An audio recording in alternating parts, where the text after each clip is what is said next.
Assalamualaikum warahmatullahi wabarakatuh. Perkenalkan, nama saya Nur Halimah dari kelas MN19C, Prodi Manajemen. Di sini saya akan menjelaskan mengenai materi sesi ke-13 dari mata kuliah akuntansi manajemen yang diampu oleh dosen Dr. Gunstian Juanda.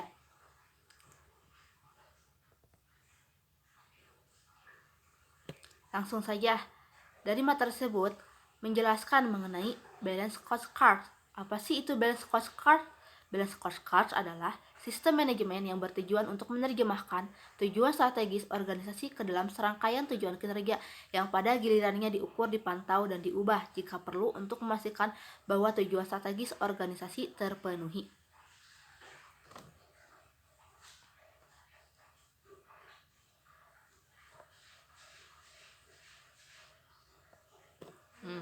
Dalam manajemen strategis konvensional, terdiri dari 4 tahap.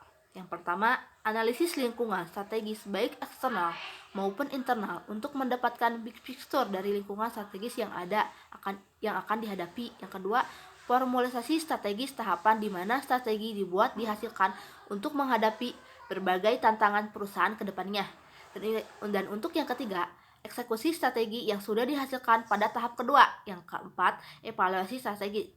Jadi, masalah akan muncul ketika strategi mulai dieksekusi pada tahap ketiga karena strategi yang dihasilkan pada tahap kedua masih bersifat sangat general dan multi tafsir, sehingga antara karyawan yang satu dengan yang lainnya bisa memiliki penafsiran yang berbeda, terutama terhadap satu atau lebih strategi.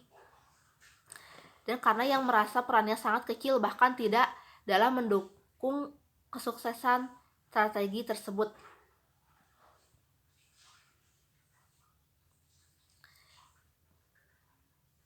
Dan dalam balance scorecard ada manajemen strategi modern.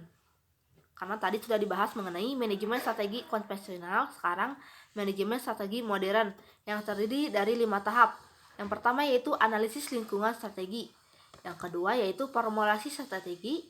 Yang ketiga yaitu pemetaan strategi, tujuannya untuk menutup segala kekurangan yang ada, menerjemahkan strategi perusahaan yang sudah diformulasikan menjadi lebih definitif agar karyawan yang satu dengan yang lainnya memiliki suatu definisi atau pemahaman yang sama. Mengenal strategi perusahaan juga sebagai sarana untuk mengkomunikasikan peran setiap karyawan dalam mendukung strategi perusahaan sebelum strategi tersebut dieksekusi dan diimplementasikan. Dan yang keempat itu ada eksekusi strategi. Yang kelima,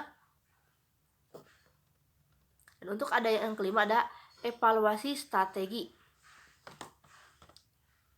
Jadi, kesimpulannya, balance scorecard merupakan suatu sistem manajemen pengukuran dan pengendalian secara cepat dan komprehensif dapat memberikan pemahaman kepada manajemen tentang kinerja bisnis. Pengukuran memandang unit bisnis dari 4 perspektif. Yang pertama yaitu perspektif keuangan kinerja. Keuangan dapat dijadikan indikator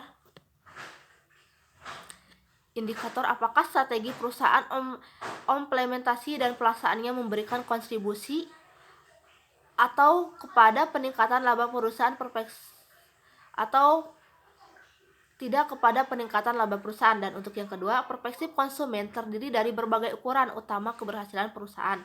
Yang ketiga, perspektif proses bisnis, kemampuan perusahaan untuk melakukan peningkatan secara terus-menerus melalui proses kualitas yang lebih baik.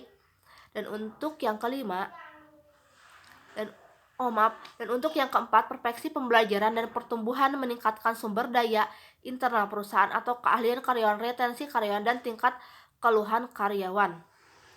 Mungkin cukup sekian dari saya. Mohon maaf apabila ada salah kata ataupun ketidakjelasan dalam menjelaskan.